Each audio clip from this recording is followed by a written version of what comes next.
Hello my brethren, I hope you're all well. I want to talk about sociopathy and psychopathy without really making a distinction between the two.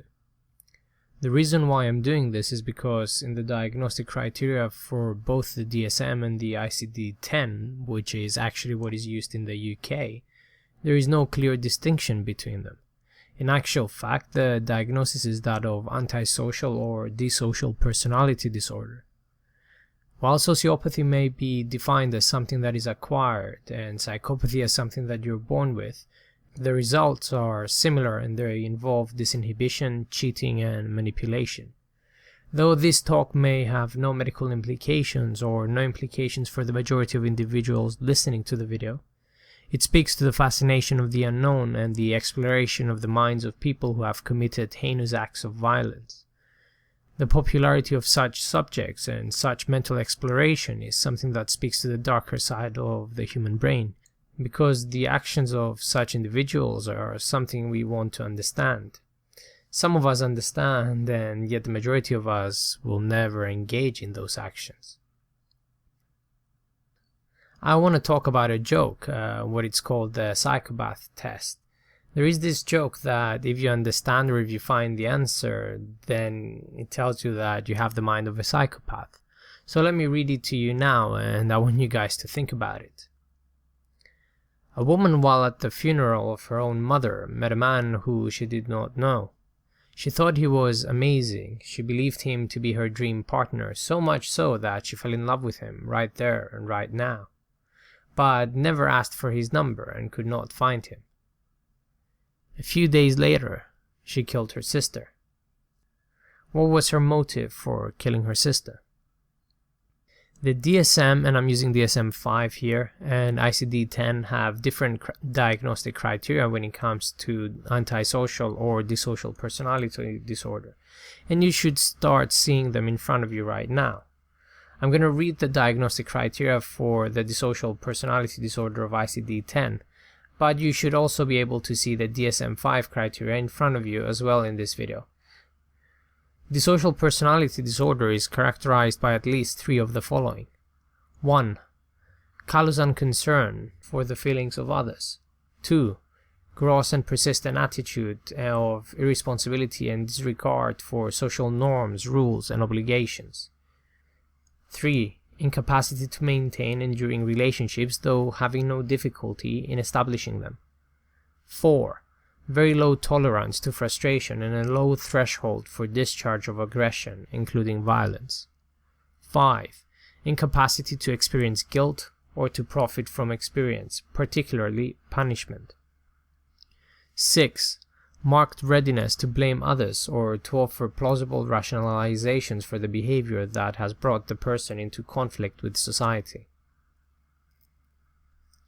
If you have 3 out of the 6 there or more, then you're deemed as a psychopath or a person with antisocial or disocial personality disorder.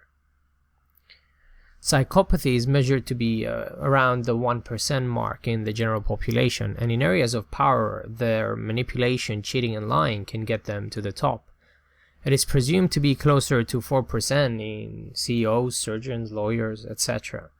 This is to say that there is a strong correlation of psychopathy and success, or rather there is a stronger correlation of psychopaths in professions where they are deemed to have authority over others.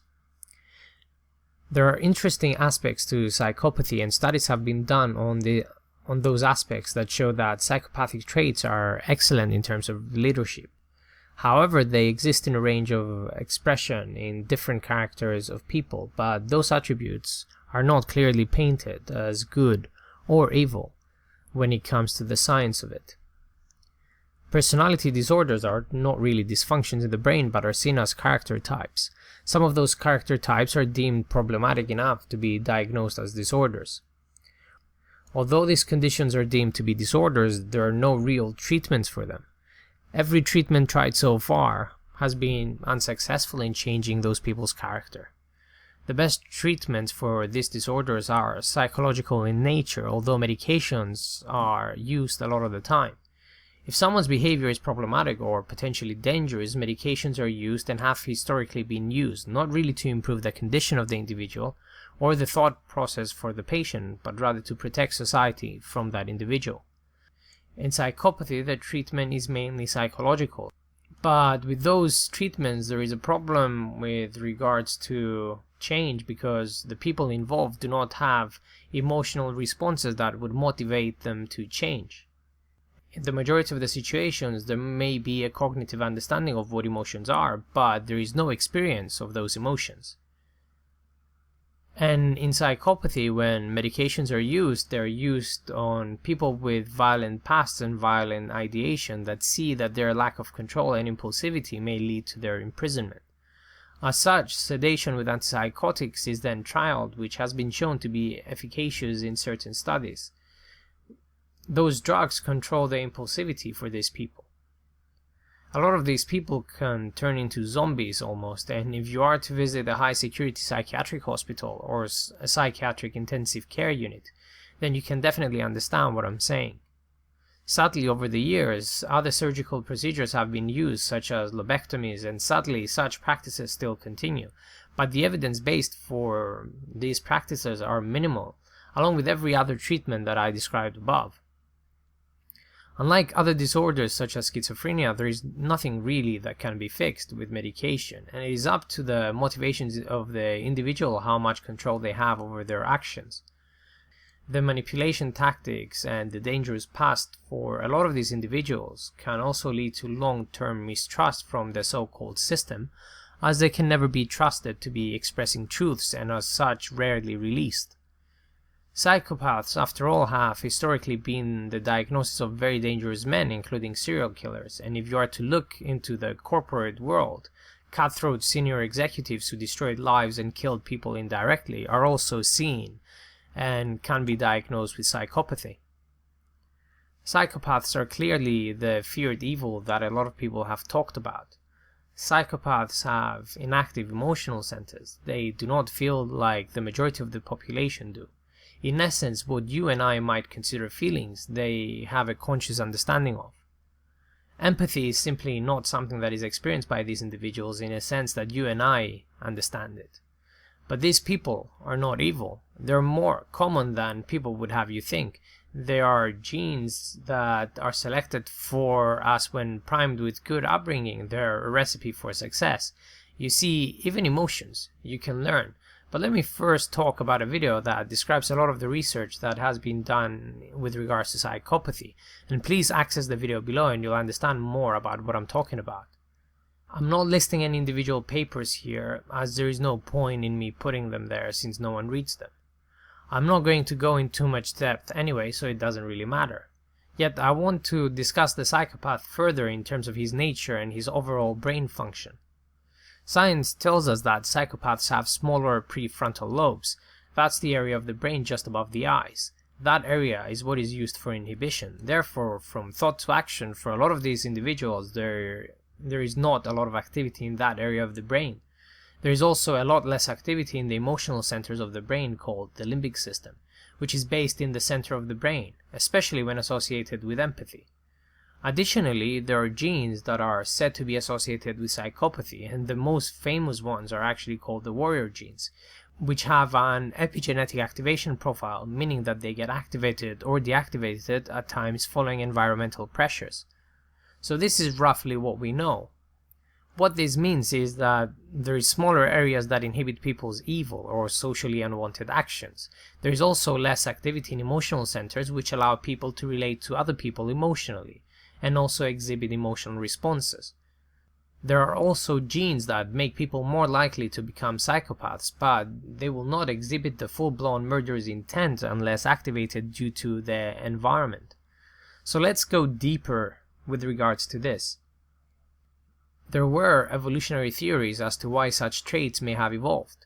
The theories were called the cheater hypothesis, whereas it may be evolutionary advantageous for people to have this trait as it enables them to cheat and as such take advantage of other individuals. So much so that this genetic trait would have been positively selected. There is also the warrior hawk hypothesis, where psychopaths would only benefit if the advantage in being psychopath due to lack of guilt and cheating and manipulation would enable an aggressive response from the regular humans sometimes.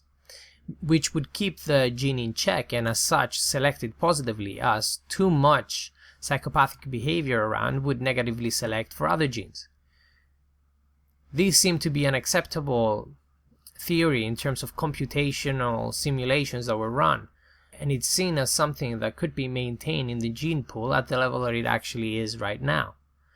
That means that psychopathy, although a condition that a lot associate with evil, may prove to be quite beneficial evolutionary, and as such was selected, but was kept in check and in balance because of the response of the regular folk to occasionally turn aggressive towards these individuals. But if this explains why this exists, the reality of how it evolves is vastly different.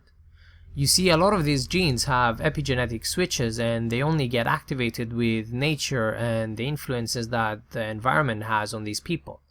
And it seems to be that a lot of these genes that promote the violent and serial killer psychopath have a lot more to do with nurture than they have to do with nature. Abuse, neglect, violence, experiences of horror will enable those genes to get activated, and will turn that individual very violent and a lot more likely to survive in that horrid environment. However, in today's society, that eventually puts that individual in prison and may in turn create a serial killer. However, nurturing, protection, love, and social support promotes an individual with responses that have conscious empathy. That means that they understand empathy and learn to behave in such a way that is socially acceptable despite their smaller prefrontal lobes. Individuals like that are highly successful and take larger part in the successful and money-making professions. Sociopathic traits, after all, are even exhibited by presidents, leaders, and quick decision-makers, as they provide an advantage over getting emotionally involved into the logical decision-making. For a lot, if not most of psychopaths, life passes them by without knowing any difference from one another. They don't feel different, they feel absolutely normal. For the violently aroused and awakened psychopath, life feels completely abnormal. He has not found his place in the world, and his unlikely checks in his brain promote a murderous and calculating intent, something which will likely result to damage and potential hurt towards other humans. But whose fault is it that that individual has turned like that? Areas that constantly have violence, ghettos, violent neighborhoods, war zones, actively select for those genes. Abusive homes will create abusive homes and more psychopaths that might eventually turn murderers. Should we expect any better from individuals who were made for a rougher world, were born into an abusive world, and were then expected to live in a socially acceptable reality? Are they at fault, or are we? And having no real treatments for these people, should we continue to experiment on them? Should we vilify them and accuse them? Or should we sit down, discuss with them, and learn from them to avoid the mistakes that we did in the future? And the answer, guys, by the way, to the previous question is because she wanted to see that guy again. By the way, this is not a test for psychopaths, it is pure reasoning skills. So no, you're probably not a psychopath, but it can get you deeper into the plain, simplistic and logical thinking that a lot of psychopaths engage in, with a lack of remorse in order to achieve something that may benefit them. Thank you for listening. This was Nigochowski talking about all things man. Please like, share and of course subscribe to my channel for more updates.